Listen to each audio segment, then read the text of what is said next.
A new report has revealed Facebook has been lobbying around the world against data privacy laws.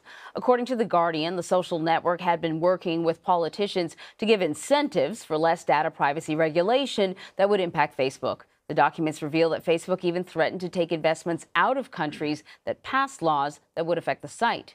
For more on this now, I'm joined by CNET senior producer Dan Patterson. So, here's the thing, Dan. Like, on the one hand, a company working with politicians, lobbying politicians, not really a newsflash there.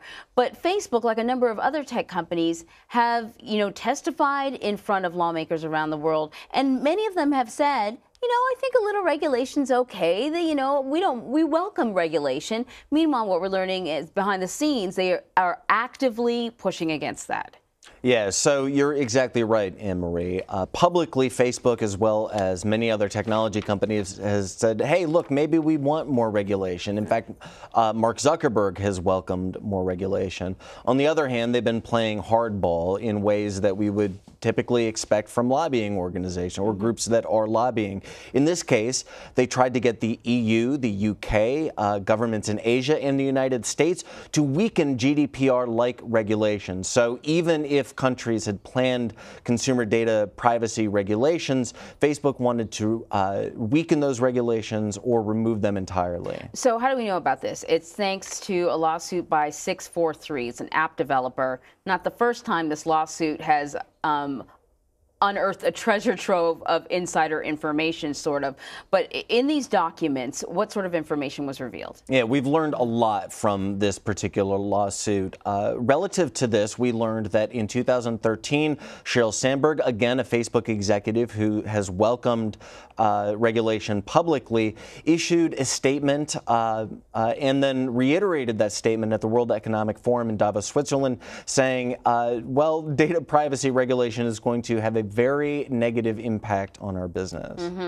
Yeah, the Guardian article was really interesting because they sort of identified specific tactics. And because you brought up Sheryl Sandberg, they talked about her book, Lean In, and how maybe they could use her in that book to endear her to perhaps female politicians. I mean, it was a sort of a really broad strategy with specific tactics to try and influence individual lawmakers almost. Yeah, so this is once again, an example of how Facebook has done one thing publicly, in this case, promote Sheryl Sandberg's book, and then done another thing privately, which is use that book or use different types of tactics to do something that is in their best interest. Now, we can't, like we said at the top of this segment, we can't fault a company for doing things that are in their best interest. Right. But when data privacy is at the core of the Facebook product, and when they have said certain things publicly that are contradictory of this, it sure feels a little disconcerting. Yeah, so then,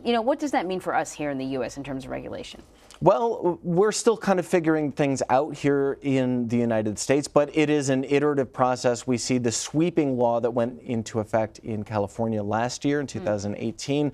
And what we are likely to see are certain protocols and controls being given back to consumers. So, for example, transparency in not just the data that's gathered on you, but how that data is used to sell advertising. So we'll know, when you see that one, in my case, maybe a comic book advertising tracing you around the web or following you around the web, we'll kind of know how and why that occurred so that the process is a little more transparent to us all. Yeah, I think that's good. Before we let you go, got to ask you about another Facebook revelation, another week, another Facebook revelation. So we're learning now about a story about Facebook forcing people to share their phone numbers. It's part of their, I guess, two-tier authentication. Sorry, stumbling over that word. Two-factor authentication. There you go, right? So it's supposed to help to make us more secure, but now we have our phone number out there? Right. And we can't opt out. So Facebook encourages users to give their mobile number for a number of reasons. One is to be able to look up your friends by their phone number.